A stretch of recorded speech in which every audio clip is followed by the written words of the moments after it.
Hello friends, welcome to our YouTube channel. मैं हूं आपका दोस्त सनी। जैसा कि हम सभी जानते हैं कि कुछ ही समय में JKCS ने एक ऐसा प्लेटफॉर्म तैयार किया है जिसके थ्रू काफ़ी सारे बच्चों ने लाभ उठाया है और आगे भी एस्पिरेंट्स को इसके थ्रू फ़ायदा मिलता रहेगा। तो दोस्तों, आज हम अपना फर्स्ट लेक्चर कंप्यूटर पे देने जा रहे हैं, जो कि है इंट्रोडक्शन ऑफ कंप्यूटर। मैं आपसे यही रिक्वेस्ट करना चाहता हूँ कि अगर आपको ये लेक्चर अच्छा लगे तो इसे सब्सक्राइब कीजिए और ज़्यादा से ज़्यादा इसको अपने फ्रेंड्स के साथ शेयर कीजिए। आई होप कि ये बिगिनर्स के लिए भी हेल्पफुल साबित होगा और जिनको कंप्यूटर की नॉलेज है उनके लिए ये रिवीजन भी हेल्पफुल साबित होगी। तो चलिए ये शुरू करते हैं अपना first lecture, introduction of computer. दोस्तों, कंप्यूटर की हम अगर डेफिनेशन की बात करें तो एक लाइन में हम इसको बोल सकते हैं, computer is an electronic device. No doubt, electronic device. ठीक है, computer is an electronic device, but अगर इसके साथ हम ये वर्ड जोड़ दें, प्रोग्रामेबल डिजिटल, तो कुछ गलत नहीं होगा। क्योंकि इलेक्ट्रॉनिक डिवाइस तो है, ये तो सबको पता है, लेकिन डिजिटल भी है हमारा कंप्यूटर। ये कहीं कहीं हमने पढ़ा है लेकिन कहीं नहीं, तो हमें करना पड़ेगा कि डिजिटल डिवाइस भी है ये। ठीक है, क्योंकि हम जो भी अपनी इंफॉर्मेशन कंप्यूटर को देते हैं एज ए इनपुट के तौर पे, वो हमें रिजल्टेंट भी एज एक्यूरेट ही दिखाता है आउटपुट के तौर पे। ठीक है, यहाँ से बात क्लियर हो जाती है। आगे हम बात करते हैं कि it is developed by Charles Babbage. तो हम बोल सकते हैं कि जो फादर ऑफ कंप्यूटर रहे हैं, यानी कि फादर ऑफ कंप्यूटर हम बोल सकते हैं चार्ल्स बैबेज, जो कि 16th सेंचुरी में डेवलप हुआ था। और ये किस कंट्री ने किया था? ये किया था चाइना ने, राइट। जो फर्स्ट कंप्यूटर हमारा बन के तैयार हुआ था, हमने उसको नाम दिया था first adding and subtraction machine. Correct. ये जो हमने डेट लिखी है, हमने देखा है काफ़ी सारी बुक्स में ये अलग है। आप अपने हिसाब से एक बार इसको चेकआउट कर लेना और आप देख लेना कि इसकी करेक्ट डेट क्या है। करेक्ट। मैंने एक छोटी सी यहाँ पे डायग्राम के थ्रू आपको समझाने की कोशिश की है कि कंप्यूटर के जैसे ये पार्ट है, ये पार्ट है और ये पार्ट है, तीनों अलग अलग पार्ट हैं। ये होता है हमारा आउटपुट, ये होती है हमारी इनपुट, और ये होता है हमारा कंट्रोल प्रोसेसर यूनिट, जिसको आप CPU यानी कि ब्रेन ऑफ कंप्यूटर भी कह सकते हैं, ब्रेन ऑफ कंप्यूटर। ठीक है, आगे हम चलते हैं इसके करैक्टरिस्टिक्स पे। तो जो इसके करैक्टरिस्टिक्स हैं मेन वो मैंने आपको बताए हैं, इसको थोड़ा सा एलैबोरेट करेंगे। फर्स्ट इसका करैक्टरिस्टिक्स आ जाता है डेलीगेंस। डेलीगेंस का मतलब यहाँ पे बन जाता है कि computers have no feelings, no bore and no pain. Okay, computers की कोई फीलिंग नहीं होती, ना ही उसको दर्द होता है और ना ही वो बोर होता है। चाहे हम उसे 1 घंटा यूज़ करें, 5 घंटे करें, या 12 या 24 के 24 घंटे उसको हम यूज़ करें, एज जैसा प्रोसेसर उसका होगा वैसा ही उसकी कैपेसिटी होगी। ओके, जितना सब अच्छा प्रोसेस होगा उतनी ही कैपेसिटी उसकी अच्छी होगी। सेकंड आता है हमारा वर्सटैलिटी में। वर्सटैलिटी का मतलब होता है कि आप अपने कंप्यूटर पे, अपने PC में एक साथ कई प्रोग्राम्स को क्या कर सकते हो, रन कर सकते हो। ओके, जैसे हम अभी कह रहे हैं कि हम अगर इंटरनेट एक्सप्लोरर का आप पेज ओपन कीजिए या गूगल का पेज ओपन कीजिए, वहाँ अपने फर्स्ट टैब में आप कोई साइट सर्च कर रहे हैं, सेकंड टैब अगर उसमें ऐड करके आप सर्च करोगे तो वो सेकंड भी रिज़ल्ट शो करने लगेगा। ठीक है, that's why it is known as versatility, यानी कि ये इसका करैक्टरिस्टिक्स है मेन। जैसे मैंने आपको बताया, computer have no own brain, इसका कंप्यूटर का अपना कोई दिमाग नहीं होता। नो फीलिंग, ठीक है, ये दोनों ही यहाँ पे कलेक्ट हो जाते हैं कि कंप्यूटर के पास अपना कोई ब्रेन नहीं है, उसकी अपनी कोई नॉलेज नहीं है और ना ही उसके अंदर कोई फीलिंग्स हैं। जैसा प्रोग्राम उसको दिया गया होगा वैसे ही वो परफॉर्म करेगा। ओके, नेक्स्ट पे आते हैं सिक्योरिटी। फॉर सिक्योरिटी पर्पस के लिए अगर हम काफ़ी लॉन्ग टाइम के लिए अपना डाटा स्टोर करना चाहते हैं, ठीक है, तो स्टोरेज कैपेसिटी की तरह से हम अपना डाटा स्टोर कर सकते हैं और सिक्योर भी कर सकते हैं इन कंप्यूटर में, ठीक है। तो computer have maximum speed, computer की क्या है, स्पीड भी है, ठीक है, उसमें एक्यूरेसी भी है एज़ कम्पेयर टू मैन, और उसमें स्टोरेज कैपेसिटी भी है ज़्यादा, ठीक है। जिस तरह से उसकी स्टोरेज कैपेसिटी हम बढ़ाते हैं उसी तरह से हमारी वो स्टोर करने की क्षमता भी उसमें ज़्यादा हो जाती है। ये है इसके करैक्टरिस्टिक्स। आगे हम बात करते हैं, जिस तरह से हमने पढ़ा था कि फादर ऑफ कंप्यूटर है हमारे चार्ल्स बेबेज, उसी तरह से हम बात करते हैं कि मदर ऑफ कंप्यूटर क्या है। शायद ही ये फर्स्ट टाइम आपने क्वेश्चन देखा होगा, लेकिन इसे भी अंडरलाइन कीजिए। जो आपकी मदर ऑफ कंप्यूटर है उसे बोला जाता है एडा लैवलेस का, एडा लैवलेस का उसका नाम दिया गया है, ओके, इनका नाम था। क्लियर। आगे हम बात करते हैं modern mother of computer. Modern mother of computer बोला गया है, यहाँ पे मैं आपको थोड़ा सा जूम करके बता देता हूँ। इनका नाम है grace hoppers, okay, grace hoppers, इसको भी अंडरलाइन कीजिएगा, शायद पेपर में आ जाए। हम बात करते हैं अब प्रोसेस और फंक्शंस ऑफ कंप्यूटर की।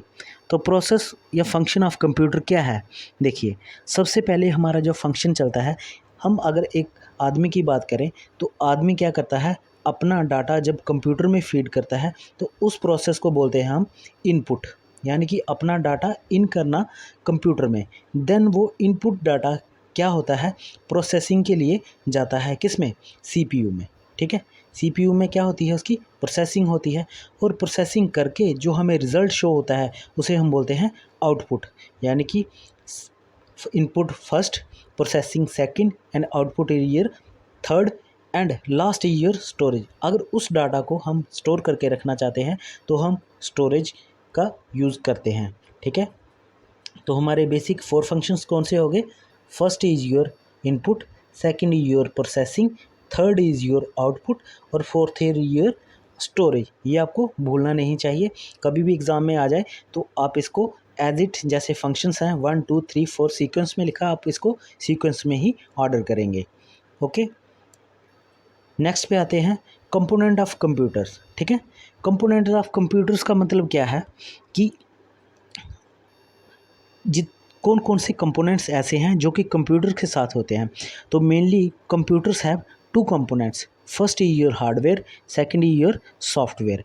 जब हम हार्डवेयर की बात करते हैं तो हार्डवेयर में दोनों तरह के आ सकते हैं डिवाइसेस, इनपुट डिवाइसेस भी आ सकते हैं और आउटपुट डिवाइसेस भी आ सकते हैं, करेक्ट। इनपुट डिवाइसेस वो डिवाइसेस जिसके थ्रू हम क्या कर सकते हैं, डाटा को एंटर करते हैं कंप्यूटर में, और आउटपुट डिवाइसेस जिसके थ्रू हम डाटा शो होता है कंप्यूटर में, ठीक है। तो हम इसको कह सकते हैं कि both input and output parts of computer, ठीक है। और हार्डवेयर की जो मेन खासियत है वो ये है कि ये टचेबल होते हैं, ठीक है। ये कंपोनेंट क्या है, टचेबल है। Hardware part are touchable, okay, और सॉफ्टवेयर पार्ट आर अनटचेबल, ठीक है। ये सॉफ्टवेयर का हम थोड़ी देर में पढ़ते हैं। अभी हार्डवेयर पार्ट टचेबल क्यों है, क्योंकि हम इसे आसानी से टच कर सकते हैं, और इसकी मेन खासियत क्या है कि इसके थ्रू हार्डवेयर पार्ट्स के क्या होते हैं, जितने भी प्रोग्राम्स हैं वो रन करते हैं, यानी कि hardware are uses to run the software programs, ठीक है, करेक्ट। इसमें मैंने आपको जो एग्जांपल दी है वो है कीबोर्ड, रैम, रोम और मॉनिटर और सीडी। अब हम रैम इसकी बात करते हैं अपने हार्डवेयर कंपोनेंट की। तो हार्डवेयर कंपोनेंट भी 2 तरह के हो सकते हैं। हार्डवेयर कंपोनेंट वो हो सकते हैं आपके इंटरनल और एक्सटर्नल। इंटरनल वो जो कि कंप्यूटर CPU के अंदर लगे होते हैं, जिसे हमें आसानी से टच नहीं कर सकते, बट अगर हम खोल के देखें CPU को तो टच कर सकते हैं। एक्सटर्नल वो जिसे हम आसानी से टच कर सकते हैं, जैसे इनपुट और आउटपुट, क्लियर। अब हम बात करते हैं सॉफ्टवेयर की। तो सॉफ्टवेयर वो पार्ट है कंप्यूटर का, ठीक है, जिसे हम टच तो नहीं कर सकते, लेकिन क्या उस पर प्रोग्राम हम कर सकते हैं, यस, उस पर हम प्रोग्राम कोई भी कर सकते हैं, कोई भी स्पेसिफिक वर्क कर सकते हैं, और किसी को भी हम शो करवा सकते हैं in the form of hard copy और सॉफ्ट कॉपी। हार्ड कॉपी से मतलब जब आप प्रिंट निकाल लेते हो, ठीक है, किसी कॉपी का, किसी डाटा का प्रिंट निकाल देते हो, उसको बोलते हैं हार्ड कॉपी, और जो कंप्यूटर में आपको मॉनिटर पे शो हो जाता है उसको बोलते हैं आप सॉफ्ट कॉपी। क्लियर। सॉफ्टवेयर के लिए जो उसका ऑपरेटिंग सिस्टम होता है, यहाँ पे मैंने लिखा है operating system, OS. Operating system क्या है आपका, जो स्क्रीन पे आपका शो होता है, जैसे मैंने आपको बताया is a sensitive part of computer, ठीक है। तो इसके लिए हमें क्या ज़रूरत पड़ती है, ड्राइव्स की ज़रूरत पड़ती है, ठीक है, इसको दिखाने के लिए, ठीक है, प्रोग्राम्स को रन करने इसके लिए। और इसमें हम पढ़ते हैं अपने सॉफ्टवेयर कितने पार्ट के होते हैं, ये आपको इन नेक्स्ट लेक्चर में मैं पूरा कंप्लीट करवाऊंगा। फ़िलहाल के लिए आपको मैं थोड़ी सी इसकी इंट्रोडक्शन दे देता हूँ। सिस्टम सॉफ्टवेयर वो होते हैं जो कि सिस्टम से पहले से ही जुड़े होते हैं। एप्लीकेशन वो सॉफ्टवेयर होते हैं जो कि एक्स्ट्रा हम यूज़ करते हैं सॉफ्टवेयर्स। और utility software at the time of utils when you need, at the times of utils when you need. System software वो है, एग्जांपल से समझते हैं कि किसी के पास एक फ़ोन है, ठीक है, फ़ोन है, मोबाइल है, ठीक है, कोई नया ख़रीदा है, तो उसके अंदर पहले से वो फीचर होंगे जिसके थ्रू क्या करेगा, ये रन करेगा, ठीक है, ये रन करेगा, उसको बोलेंगे हम सिस्टम सॉफ्टवेयर, जो कि सिस्टम से जुड़ा हुआ। देन हम अगर हमारे प्ले स्टोर से बात करें इन मोबाइल में, तो प्ले स्टोर में हम एक्स्ट्रा एप्लीकेशंस भी डाउनलोड करते हैं। कभी हम गेमिंग के लिए करते हैं, कभी हम अपने डाटा को इनपुट करने के लिए करते हैं, कोई स्पेसिफिक प्रोग्राम हम यूज़ करते हैं, ठीक है, एट्सेट्रा। एग्जाम्पल के तौर पे एप्लीकेशन सॉफ्टवेयर जैसे MS ऑफिस, ये क्या है इसका, MS ऑफिस, तो इसमें हम एप्लीकेशन सॉफ्टवेयर ये है, ठीक है, इसको यूज़ करते हैं हम किसके लिए, अपने स्पेशल पर्पस के लिए, ठीक है। जैसे कि हमारा ब्राउज़र्स होते हैं, क्रोम, ठीक है, एक्सप्लोरर ब्राउज़र्स, ठीक है, एट्सेट्रा, ये होते हैं हमारे एप्लीकेशन सॉफ्टवेयर्स, ठीक है। और यूटिलिटी सॉफ्टवेयर की आपको एग्जांपल देता हूँ मैं। यूटिलिटी सॉफ्टवेयर क्या है कि at the time of utils, ठीक है, व्हेन यू नीड, अगर आपके कंप्यूटर में काफ़ी टाइम चलाने के बाद वो अनवांटेड हरकतें करने लगता है, यानी कि उसमें वायरस आ जाता है, तो आप उसको रिमूव करने के लिए एक यूज़ करते हो जिसको बोलते हैं एंटीवायरस प्रोग्राम, ठीक है। तो ये कब ज़रूरत पड़ी, जब आपके कंप्यूटर में क्या आया, वायरस आया। अगर नहीं आता तो आपको एंटीवायरस की ज़रूरत नहीं थी, ठीक है, क्लियर। अब हम बात करते हैं फंक्शनैलिटीज़ ऑफ कंप्यूटर की। इसको स्टेप्स में कैसे आप करें। फर्स्ट में आप क्या करोगे, फर्स्ट स्टेप में इसके 5 स्टेप्स हैं, आपको फॉलो करने हैं। कि first, take data as a input. आपको डाटा जो भी लेना है वो इनपुट के तौर पे लेना है, यानी कि कंप्यूटर में फीड करना है थ्रू आप कीबोर्ड के भी कर सकते हो, माउस के कर सकते हो, स्पीकर से कर सकते हो, जिसके थ्रू भी आपने डाटा पहुंचाना है, ठीक है, अपने कंप्यूटर तक, वो आपका फर्स्ट स्टेप है। सेकंड स्टेप में आपने क्या करना है, store data instructions in its memory and use as required.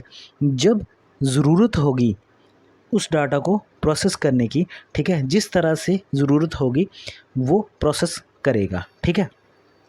फिर उसी डाटा का आगे प्रोसेस होगा, डाटा का एज इंफॉर्मेशन के तौर पे, जो हमें रिज़ल्ट शो करेगा। इसके आगे इंफॉर्मेशन को शो करेगा जो जनरेट आउटपुट करता है, यानी कि फर्स्ट हमारा आ गया इनपुट, सेकंड हमारा आ गया यहाँ पे प्रोसेसिंग, थर्ड आ जाता है हमारा आउटपुट, और फोर्थ आ जाता है हमारा यहाँ पे कि जितने भी हमारे ये स्टेप्स हैं इनको फॉलो जो करता है यूज़र, ठीक है, वो जो कंप्यूटर चलाता है उसको बोलते हैं यूज़र, जो कंप्यूटर के सामने बैठा होता है आदमी, ठीक है, इन स्टेप्स को फॉलो करता है। ये 5th स्टेप में हमारा इंक्लूड हो जाता है, ठीक है। अब हम बात करते हैं एप्लीकेशंस ऑफ कंप्यूटर एनालिसिस की। एनालिसिस मतलब कि हम इसका जो निचोड़ है वो किस तरह से देख सकते हैं कि कंप्यूटर हमारा एनालाइज किस किस जगह पे हो सकता है, किस किस डिपार्टमेंट में हो सकता है। वैसे तो सभी को नॉलेज है, आज टेक्नोलॉजी का ज़माना है, यहाँ भी देखो कंप्यूटर हमें देखने को मिलते हैं हमारे इर्द गिर्द आसपास।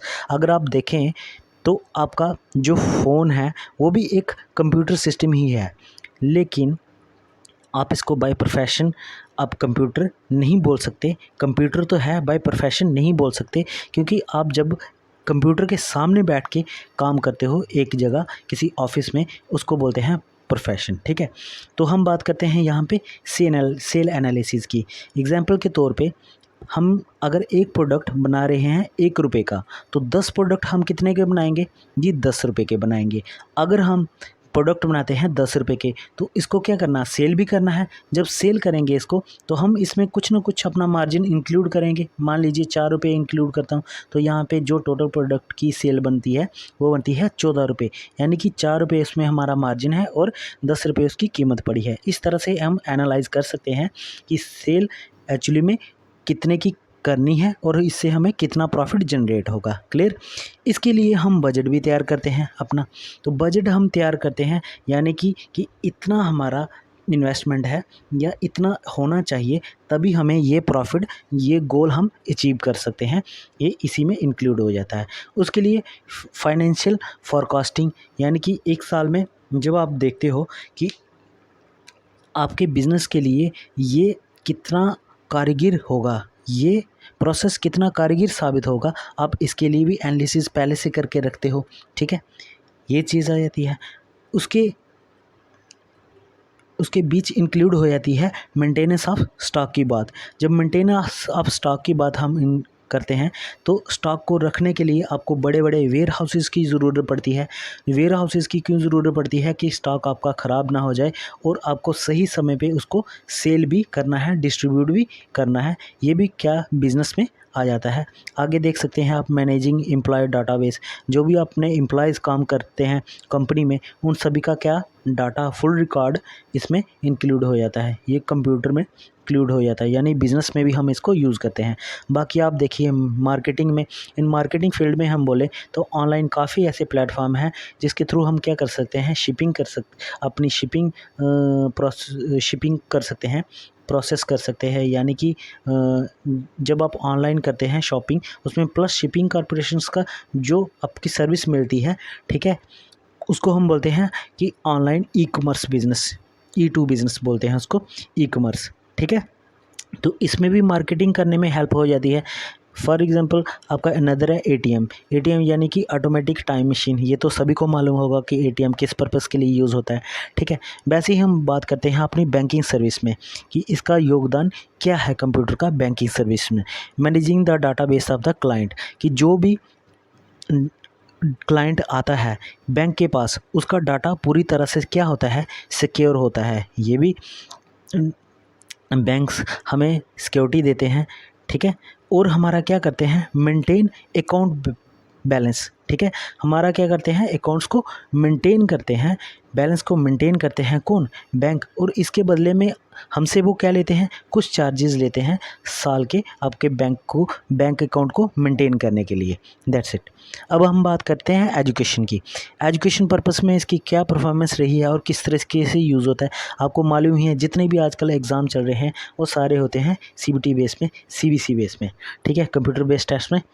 ठीक है, और आपकी रिसर्च एंड टेक्नोलॉजी में किस तरह से कि आपको जो भी इन्वेंशंस, जो भी सर्वे करना है, आपको वो इन्वेंशंस आपने देखनी है, वो टेक्नोलॉजी के बेस पे आप देख सकते हो, और जो रिसर्च हुई है वो उसका सर्वे आप देख सकते हो यहाँ पे एजुकेशन पर्पस से। ठीक है, तो अब हम बात करते हैं हेल्थ डायग्नोसिस की, हेल्थ केयर की। यहाँ मेडिकल फील्ड में इसका क्या है योगदान। जितने भी डायग्नोसिस हम देखते हैं, जैसे कि अल्ट्रासाउंड हम देखते हैं ना रिपोर्ट में कि किस पर्सन को क्या परेशानी है, तो अल्ट्रासाउंड से हम देख सकते हैं उसके। अल्ट्रासाउंड जब हम जाते हैं किसी हॉस्पिटल में, हम देखते हैं ना कि वहाँ पे अल्ट्रावायलेट वाली जो एक्सरे मशीन्स भी होती हैं वो भी लगी होती हैं। ठीक है, तो कंप्यूटर में इन सब का डाटा हमें दिख जाता है, हमें डायग्नोसिस होते हुए दिख जाता है। लैब्स में कंप्यूटर्स का यूज़ होता है। ठीक है, मॉनिटरिंग सिस्टम में यूज़ होता है, और सर्जरी करते टाइम हम कंप्यूटर जो डॉक्टर आपके सामने रखते हैं कि जो एक पर्पस का, वो एक पर्सन का वो सर्जरी कर रहे हैं वो सही तरीके से हो रहा है नहीं, ठीक है, इसका ध्यान भी रखा जाता है, ठीक है। हम बात करते हैं इंजीनियरिंग डिपार्टमेंट में। तो इंजीनियरिंग डिपार्टमेंट में हम करते हैं स्ट्रक्चरल और आर्किटेक्चरल और कैड, ठीक है। तो स्ट्रक्चरल इंजीनियरिंग क्या है, सॉरी, इंजीनियरिंग क्या है?